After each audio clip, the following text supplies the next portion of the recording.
நாம் தினமும் ஆயிரக்கணக்கான வார்த்தைகளை கேட்கிறோம். ஆனால் நம்முடைய மனம் என்ன சொல்ல முயற்சிக்கிறது என்பதை கேட்க மறந்து விடுகிறோம். இந்த சேனல் வெறும் மோட்டிவேஷன் சேனல் இல்லை. இங்கே மனித மனதின் மறைக்கப்பட்ட உண்மைகள், உளவியல், தத்துவம், வாழ்க்கையை மாற்றக்கூடிய பழக்கங்கள், உலக நாடுகளின் சுவாரஸ்யமான சிந்தனைகள், அறிவியல் ஆதாரங்களுடன் சினிமாட்டிக் கதை சொல்லும் முறையில் தமிழில் ஜப்பான் மக்கள் தனிமையை நீங்கள் புரிந்து கொள்ள தனியாக வலிமை அரைக்கப்பட்ட சக்தி வாழ்க்கையை நீங்கள் கடைசியாக எப்பொழுது ஒவ்வொரு வாரம் இந்த புதிய வீடியோ காத்திருக்கின்றன. யாருடன் இந்த பயணத்தில் நீங்களும் உங்களுடன் நீங்கள் மட்டும் சில நிமிடங்கள் இருந்து இப்போதே இந்த சேனலை சப்ஸ்கிரைப் செய்து அருகில் இருக்கும் உங்களுக்கு பெல் ஐகானை அழுத்துங்கள். ஏனென்றால் அடுத்த ஒரு சில நிமிடங்களில் நம்மில் பெரும்பாலானவர்களுக்கு அமைதியே தனியாக இருப்பது பற்றி ஏனென்ற பார்வையை அமைதிக்குள் நம்முடைய உண்மையான குரல் வாங்க தொடங்குகிறது. இன்றைய பயணத்தை ஒரு நிமிடம் ஜப்பானுக்கு போவோம். டோக்கியோவில் ஒரு சிறிய ராமன் உணவகம். அங்கே நீங்கள் உள்ளே சென்றவுடன் யாரும் உங்களை வரவேற்க மாட்டார்கள். பெரிய கூட்டமும் இருக்காது. உங்களுக்கு ஒரு சிறிய மர அறை, முன்புறம் ஒரு திரை, உணவு மட்டும் உங்கள் முன் வைக்கப்படும். அதன் பிறகு நீங்களும் உங்களுடைய சிந்தனைகளும் ஒரு சூடான ராமன் கிண்ணமும் மட்டுமே. அதுதான். அங்கே யாரும் உங்களை விசித்திரமாக பார்க்க மாட்டார்கள். யாரும் ஏன் தனியா வந்திருக்கீங்க என்று கேட்க மாட்டார்கள். அங்கே தனியாக இருப்பது சாதாரணம். ஆனால் நம்முடைய உலகம் வேறு. நாம் தனியாக ஒரு ஹோட்டல் சாப்பிடச் சென்றால் முதலில் மற்றவர்கள் என்ன நினைப்பார்கள் என்பதை தான் யோசிக்கிறோம். உண்மையில யாரும் நம்மை கவனிக்காமல் இருந்தாலும் நாமே நம்மை தீர்ப்பளிக்க தொடங்குகிறோம். எனக்கு நண்பர்கள் இல்லையோ, நான் தோல்வி அடைந்தவனோ என்று. இதுதான் மிகப்பெரிய தவறு. தனியாக இருப்பது தனிமையாக இருப்பது அல்ல. இந்த இரண்டு வார்த்தைகளுக்கும் வானத்துக்கும் பூமிக்கும் உள்ள அளவுக்கு வித்தியாசம் இருக்கிறது. தனிமை இதயம் ஏங்கும் வலி. ஆனால் தனியாக இருப்பது இதயம் ஓய்வெடுக்கும் நேரம். ஒரு மரம் வளர அதற்கு அமைதி தேவை. ஒரு விதை முளைக்க அது இருளுக்குள் இருக்க வேண்டும். அதே போல ஒரு மனிதன் வளர சில நேரம் தனிமை தேவை. இன்னைக்கு நம்ம அமைதியை இழந்து விட்டோம். கையில எப்போதும் மொபைல். ஒரு நிமிடம் கூட சும்மா இருக்க முடியவில்லை. நாம் சிரிக்கும் போதும் புகைப்படம் எடுக்கிறோம். சாப்பிடும் போதும் ஸ்க்ரோல் செய்கிறோம். நடக்கும் போதும் இயர்போன். தூங்குவதற்கு முன்பும் திரை. நம்மிடமிருந்து நாமே ஓடிக்கொண்டிருக்கிறோம். உங்களை நீங்களே சந்திக்க பயமாக இருக்கிறதா? இந்த கேள்விக்கு நேர்மையாக பதில் சொல்லுங்கள். ஏனென்றால் நீங்கள் உங்களுடைய துணையை ரசிக்க முடியவில்லை என்றால் உலகத்தில் வேறு யாருடைய துணையும் அந்த வெற்றிடத்தை நிரப்ப முடியாது. ஜப்பான் நமக்கு ஒரு விஷயத்தை கற்றுக் கொடுக்கிறது. தனியாக இருப்பதை சாதாரணமாக ஏற்றுக்கொள்ளுங்கள். அது தோல்வி அல்ல, அது சுதந்திரம். உங்களுக்காக ஒரு காஃபி வாங்குங்கள்.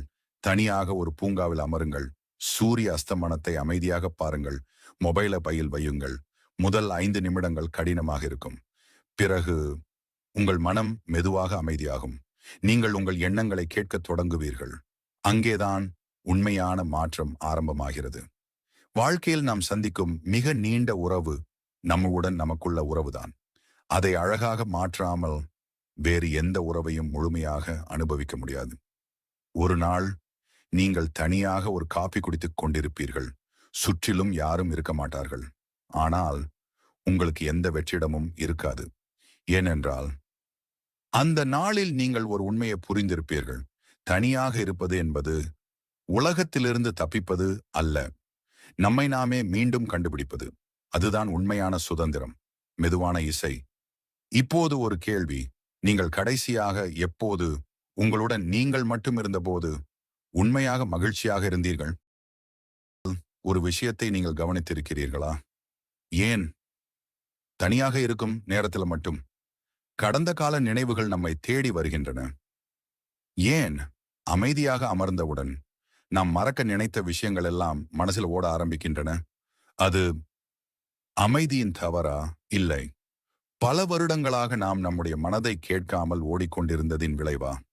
இன்னொரு கேள்வி. உங்களுக்கு ஒரு நாள் முழுவதும் இணையமில்லாமல், மொபைல் இல்லாமல், யாரிடமும் பேசாமல் இருக்கச் சொன்னால் உங்களால் முடியுமா? அல்லது சில நிமிடங்களிலேயே ஏதோ ஒன்றை தேடி கையை மொபைலுக்கு நீட்டுவீர்களா? ஒருவேளை நமக்கு மொபைல் மீது அடிமைத்தனம் இல்லை, அமைதியின் மீது பயம்தான் இருக்கிறதோ? சிந்தித்துப் பாருங்கள். உலகத்தில் நீங்கள் அதிக நேரம் செலவிடும் மனிதர் யார்? உங்கள் நண்பரா? உங்கள் குடும்பமா? இல்லை, அது நீங்கள்தான். அப்படி இருக்க, உங்களுடன் நேரம் செலவிடுவது மட்டும் ஏன் கடினமாக இருக்கிறது? ஒரு குழந்தையை பாருங்கள். அது தனியாக விளையாடும், சிரிக்கும், கற்பனை உலகத்தில் வாழும். அதற்கு தனியாக இருக்கிறது ஒரு பிரச்சனை இல்லை. அப்படியென்றால், எப்பொழுது நாம் தனிமையை பயப்பட கற்றுக்கொண்டோம்? யாரு நமக்கு அதை கற்றுக் கொடுத்தார்கள்? ஒரு உண்மை தெரியுமா? சில நேரங்களில உங்களைப் பற்றி மோசமாக நினைப்பது இந்த உலகம் இல்லை, நீங்கள்தான். மற்றவர்கள் உங்களை கவனிக்காத நேரத்திலும் நீங்கள் உங்களை நீதிபதி போல விசாரித்துக் கொண்டே இருக்கிறீர்கள்.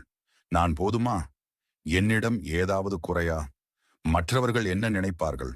இந்த கேள்விகள் உங்களை சோர்வடையச் செய்கின்றன. இப்போது ஒரு கற்பனை செய்து பாருங்கள். உலகத்தில் யாரும் உங்களை மதிப்பிட மாட்டார்கள் என்று உறுதி கொடுத்தால் நீங்கள் என்ன செய்வீர்கள்? தனியாக பயணம் போவீர்களா? தனியாக ஒரு திரைப்படம் பார்ப்பீர்களா? தனியாக ஒரு உணவகத்துல சாப்பிடுவீர்களா? அப்படியானால் உங்களை தடுத்து நிறுத்துவது உலகமா அல்லது உங்களுடைய பயமா?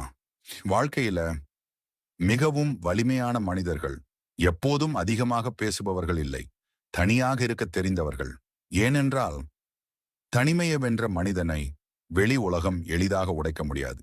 இப்போது இந்த வீடியோ முடிஞ்ச பிறகு ஒரே ஒரு விஷயம் மட்டும் செய்யுங்கள். 5 நிமிடங்கள், வெறும் 5 நிமிடங்கள். மொபைல் இல்லாமல், இசை இல்லாமல், யாரிடமும் பேசாமல் அமைதியாக அமருங்கள். அந்த 5 நிமிடங்கள் உங்களுக்கு சலிப்பாக தோன்றினால் உங்களுக்கு ஓய்வு தேவையில்லை. உங்கள் மனதுடன் மீண்டும் நட்பு கொள்ள வேண்டிய நேரம் வந்துவிட்டது. ஏனென்றால் உலகம் முழுவதும் தேடிய அமைதி ஒருவேளை உங்களுக்குள்ளேயே இருக்கலாம்.